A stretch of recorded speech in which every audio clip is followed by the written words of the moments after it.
Hello and thanks for joining us for the Midday News. The official launching of the upgrade and sealing of the road links Rindita, Kware and Mukiri to Erave roads in Kagwa-Erave district, Southern Highlands province will be launched by the Prime Minister James Marape and Works and Highways Minister Sola Mirisim in Kagwa-Erave district today. Minister Mirisim said, "These two roads are important roads that connect Gulf Province to Southern Highlands Highway." Mirisim has urged leaders in the districts to applaud this very important project and work together with Department of Works and Highways to deliver it. The Hela provincial government is set to move into its new provincial headquarters in the new year, following its inauguration over the weekend. The 27 million Kina Hela Provincial Administration Building was opened in Tari over the Christmas weekend by the Prime Minister and member for Tari Pori James Marape. Named the Hulukumaya Building, it was jointly funded by the Tari Pori District, Hela Provincial Government and the ExxonMobil Tax Credit Scheme. This building will house the Office of the Governor, the Tari Pori District Development Authority, and the Hela Provincial Assembly. Prime Minister James Marape commended the Governor of Hela, Philip Undialu, and applauded the efforts towards the completion of the Hela 2 and Hela 3 buildings. These buildings will house the public service machinery of the province. Member for Lufa and Minister for Environment, Conservation and Climate Change, Simo Kilepa opened the Kukunu Bridge in the Lufa district of Eastern Highlands Province after it collapsed a year ago. The bridge serves 35,000 people of Unavi LLG and borders with Mount Michael LLG. Eastern Highlands Provincial Government supported the project with 500,000 kina, while Lufa DDA contributed 300,000 kina towards the bridge. The bridge is part of the missing link road that connects to Karamui district in Chimbu province. The road project falls under the government's Connect PNG program, of which 20 million kina will be allocated for it to be upgraded. Kilepa was in his district recently to open the Kukunu Bridge as well as officiate other projects in Lufa, including the launching of the Lufa Mushroom Project. Member for Bogia Robert Naguri delivered 1 million kina worth of trucks and machinery on behalf of the national government for the resumption of the old Awar copra and cocoa plantation last Saturday. Mr. Naguri said it is part of the 5 million kina national government package to aid the Awar people to restart the plantation that was closed over 20 years ago. He said the equipment will be used to start the Awar plantation, which will be managed by local Awar-owned company, Guwaragan Plantation Services. He said Awar is one of the several abandoned plantations in the electorate that his Bogia DDA is committed to reviving. The district anticipates the Awar plantation to harvest the first cocoa wet beans in 2027. Naguri said our plantation can generate around 8 million kina per year from cocoa alone from the 500 plus hectares of its land once it is in production. Australia is the hay fever capital of the world. Amongst one of the 5 Australians suffer from the allergy. Experts predict those numbers will soar in coming years due to the impact of climate change, as pollen seasons grow longer and more powerful. Daily life is no stroll in the park for allergy and asthma sufferer Caitlin Ross. My symptoms have gotten worse, especially in the last 5 or 6 years. It's been the most noticeable. Every year is a new unprecedented year. But experts say allergy seasons are becoming more severe. We're seeing flowering of certain types of plants becoming earlier in springtime. We're seeing that the pollen seasons are extending for longer. Researchers say people with allergies will have to endure more frequent bushfires and thunderstorm asthma events due to climate change. And more carbon dioxide in the air means pollen is becoming more potent. The amount of pollen produced per plant is also increased, particularly for grasses at elevated levels of carbon dioxide. 80% of asthmatics also have hay fever.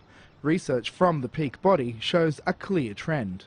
What we found was 91% of people with asthma are very concerned about the impacts of climate change. And what's more, 25% of people said they are already feeling the impacts on their health. For Caitlin Ross, it's hard to imagine her allergies getting any worse.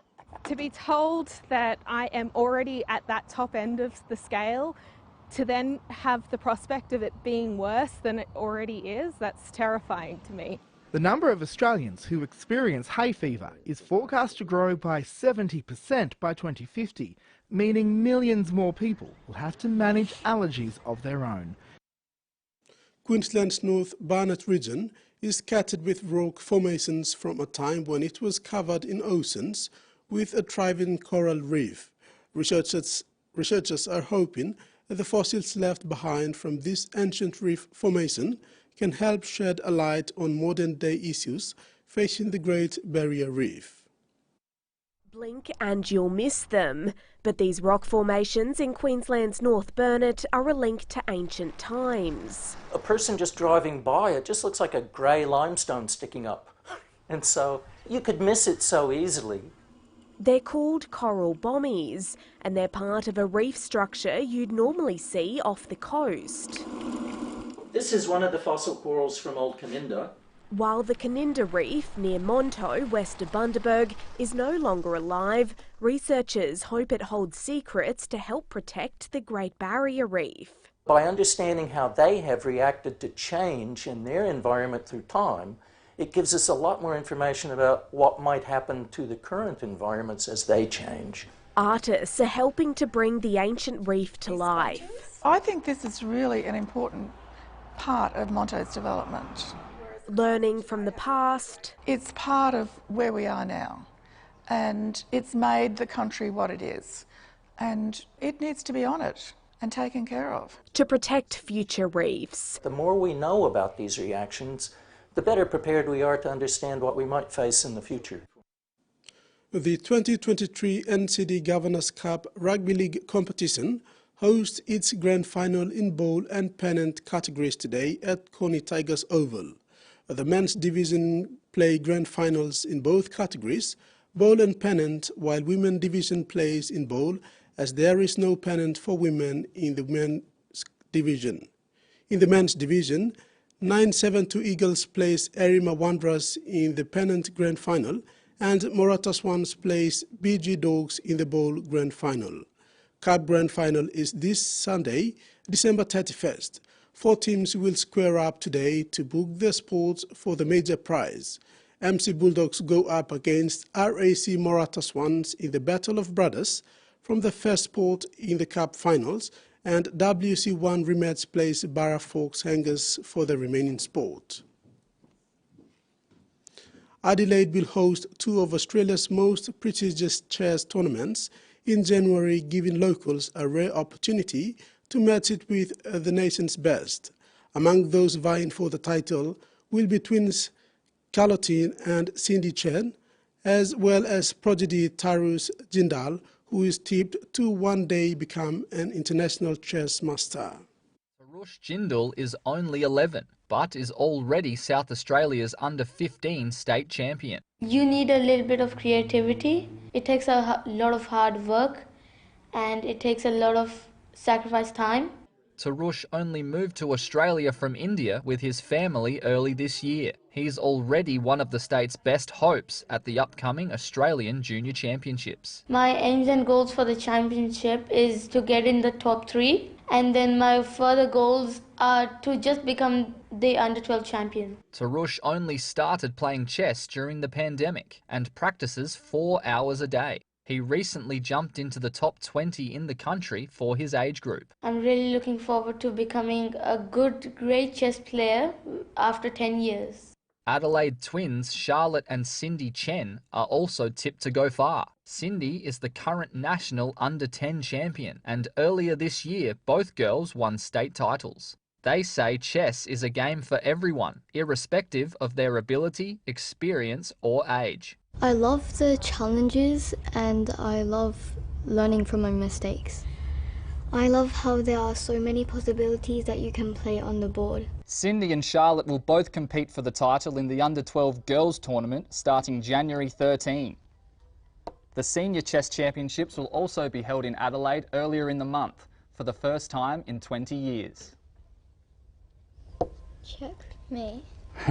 Beginning January 2, hundreds of hopefuls from across the country will compete in the senior tournament, while the Chen twins hope the junior event will help attract more young people to the game. Lots of people in the state play. I really hope that this chance will allow more people to play more chess. The prize pool for the tournaments is worth more than $30,000. That wraps up the news update. Join us for more at 6 p.m.